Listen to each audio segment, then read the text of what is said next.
ಅಂತೂ ಇಂತೂ ಸತೀಶ್ ಗೌರ್ ಕ್ಲಾಸಿಕ್ ಈ ಸೆಲೆಕ್ಷನ್ ಆಗೇ ಬಿಟ್ಟೆ. ಮೈಸೂರು ಕಾಂಪಿಟೇಷನ್ ಶೋಡೆ ಯಪ್ಪ, ಕ್ರೇಜಿ ಕಾಂಪಿಟೇಷನ್ ಮಾತ್ರ. ಸುಮಾರು ಅಥ್ಲೀಟ್ಸ್ ಇದ್ರು, ಭಯಂಕರ ಇತ್ತು ಮಾತ್ರ.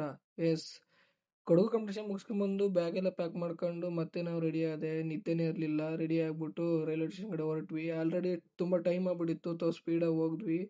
ಟ್ರೈನ್ ಆಲ್ರೆಡಿ ಬಂದೇ ಬಿಡ್ತು. ಬಂದು ಸೀದಾ ಎಲ್ಲ ಹತ್ಕೊಂಡು ಕೂತ್ಕೊಂಡ್ವಿ. ಟ್ರೈನಲ್ಲಿ ಮತ್ತೊಂದು ನಾನು ಕಾಬ್ಲೋ ಸ್ಟಾರ್ಟ್ ಮಾಡ್ಕೊಂಡೆ. ಕಾಬ್ಲೋಡ್ನ ಮಾಡ್ಕೊಂಡು ನೆಕ್ಸ್ಟ್ ಮೈಸೂರು ಜಂಕ್ಷನ್ ಬಂದ್ವಿ. ಮೂವರು, ನಾನು, ಮಲ್ಲಿಕಾರ್ಜುನ್ ಅಂತ ನಮ್ಮ ಪಿ ಜಿ ಹುಡುಗ, ಅಭಿ, ಮೂವರು ಬಂದ್ವಿ. ಅಲ್ಲಿಂದ ರ್ಯಾಪಿಡೋ ಬುಕ್ ಮಾಡ್ಕೊಂಡು ವೆನ್ಯೂ ಜಾಗಕ್ಕೆ ಬಂದ್ವಿ. ಕಾಂಪಿಟೇಷನ್ ಜಾಗಕ್ಕೆ ಬಂದ್ವಿ ಮೂವರು. ಸೊ ಎಲ್ಲ ನೋಡ್ಕೊಂಡು ವೇಯಿಂಗ್ ಕೊಡಬೇಕಿತ್ತು. ವೆಯ್ಟ್ ಚೆಕ್ ಮಾಡಿಕೊಟ್ಟು ಗಾಡಿ ಕಂಡೀಷನ್ ನೋಡ್ಕೊಂಡು ಕಾಪ್ಲೋಡಿಗೆ ಬೇಕಾದ ಐಟಮ್ ತಗೊಂಡು ಸ್ಟೇಜ್ನ ನೋಡ್ಕೊಂಡೆ. ಅಷ್ಟೊತ್ತಿಗೆ ನಮ್ಮ ಪಪ್ಪ, ಆಂಟಿ, ತಮ್ಮ ಬಂದರು. ಅವರೆಲ್ಲ ಜೊತೆ ಕೂತ್ಕೊಂಡು ಮಾತಾಡ್ಕೊಂತ ಕೂತ್ಕೊಂಡ್ವಿ. ಖುಷಿ ಆಯ್ತು ಅವ್ರು ಬಂದಿದ್ದು ತುಂಬ ಖುಷಿ. ಏನಂದರೆ ಮೋಟಿವೇಶನ್ನು. ಆಮೇಲೆ ಕಾಬ್ಲೋಡ್ ಇತ್ತು, ಇನ್ನೊಂದು ಕಾಬ್ಲೋಡ್ ಮುಗಿಸ್ಕೊಂಡೆ. ಅದ್ರ ಟ್ರಂಕ್ ನಂಬರ್ ಕೊಡ್ತೀವಿ ಅಂತ ಹೇಳಿದರು, ಅನೌನ್ಸ್ ಮಾಡಿದರು. ಸೊ ಸುಮಾರು ಜನ ಕಂಡ್ರಿ ಅಲ್ಲಿ ನುಗ್ಗಿ ಇಸ್ಕೊಂಡು ಬಂದು ಅಲ್ಲೇ ಮತ್ತೆ ವಾರ್ಮ್ ಅಪ್ ಸ್ಟಾರ್ಟ್ ಮಾಡ್ಕೊಂಡೆ. ಟ್ಯಾನಿಂಗ್ ಸ್ಟಾರ್ಟ್ ಮಾಡೋಕ್ಕೆ ಬಾಡಿಯಲ್ಲಿರೋ ಬೆವರೆಲ್ಲ ಒರೆಸ್ಕೊಂಡು ರೆಡಿ ಆದೆ. ಪಾಪ ಅಣ್ಣ ದೇವರಾಜ್ ಅಂತವರೆಲ್ಲ ಇವರೇನೆ ಟ್ಯಾನ್ ಮಾಡಿದರು, ಚೆನ್ನಾಗಿ ಮಾಡಿದರು. ಟ್ಯಾನಿಂಗ್ ಸ್ಟಾರ್ಟ್ ಮಾಡ್ಕೊಂಡ್ರು, ತುಂಬ ಚೆನ್ನಾಗಾಯಿತು. ಸೊ ನನ್ನ ಕಂಡೀಷನ್ ಬೆಸ್ಟ್ ಆಗಿತ್ತು.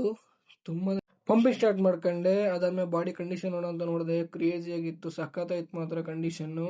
ಅದಾದ್ಮೇಲೆ ಅನೌನ್ಸ್ ಮಾಡಿದ್ರು, ಕ್ಯಾಟಗರಿ ಕರೆದ್ರು. ನಾನು 60 kg ಇದ್ದೆ. ಸೊ ಅಮ್ಮ ಗಂಧ ಇಟ್ಟು ಕಳಿಸಿದ್ರು. ಸ್ಟೇಜ್ ಮೇಲೆ ಹೋದೆ, ನೋಡ್ತಾ ಇರ್ಬೋದು. ಅಮ್ಮಮ್ಮ ಅಂದ್ರೆ 30-40 ಜನ ಅಥ್ಲೀಟ್ಸ್ ಇದ್ರು.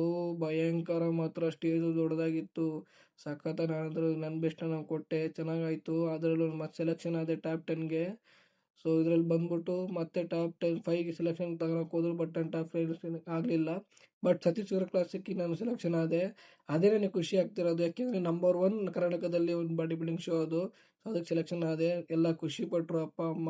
ನಾನು ಹೇಳ್ಬೇಕಂದ್ರೆ ಪುಣ್ಯ ಮಾಡಿದ್ದೀನಿ ಇಂಥ ಪೇರೆಂಟ್ಸ್ನ ಪಡೆಯೋಕ್ಕೆ. ಎಷ್ಟು ಸಪೋರ್ಟಿವ್ ನಿಂತಿದ್ದಾರೆ ಅಂದರೆ ನನಗೆ, ನೀನು ಮಾಡು, ಎಲ್ಲಿವರೆಗೂ ಮಾಡ್ತೀವಿ ಅಲ್ಲಿವರೆಗೂ ಸಪೋರ್ಟ್ ಮಾಡ್ತೀವಿ, ನೀನೇನು ತಲೆ ಕೆಡಿಸ್ಕೊಂಬೇಡ, ನೀನು ಅಚೀವ್ ಮಾಡ್ಬೇಕು ಅಂತಿದ್ದೀವಿ ಅದನ್ನು ಮಾಡು ಅಂತ ತುಂಬ ಸಪೋರ್ಟಿವ್ ಇದ್ದಾರೆ. ಥ್ಯಾಂಕ್ ಯು ಫಾರ್ ಗಾಡ್ ಅಂತ ಹೇಳ್ತೀನಿ ಇಂಥ ಪೇರೆಂಟ್ಸ್ ಕೊಟ್ಟಿರೋದಕ್ಕೆ. ಇವರೆಲ್ಲರೂ ಸಪೋರ್ಟ್ ಮಾಡಿದ್ದಾರೆ, thank you so much. So ನನ್ನ ಕಂಡೀಷನ್ ನೋಡ್ತಾ ಇರ್ಬೋದು ಎಷ್ಟು ಚೆನ್ನಾಗಿದೆ ಅಂತ. ಆಮೇಲೆ ಬೆಸ್ಟ್ ಪೋಸಿಂಗ್ ಇತ್ತು, ಅದನ್ನು ಮಾಡಿದೆ. ಅದಾದಮೇಲೆ ಕಾಂಪಿಟೇಷನ್ ಮುಗೀತು. So next Satish Gaur classic ಯಾವ ರೀತಿ ರೆಡಿ ಆಗ್ತೀನಿ, ಹೇಗೆಲ್ಲ ಆಗ್ತೀನಿ ಅಂತ ನೋಡಬೇಕು ಅಂದರೆ ಇವಾಗಲೇ ನನ್ನ ಪೇಜ್ನ ಫಾಲೋ ಮಾಡ್ಕೊಳ್ಳಿ guys. Thank you so much.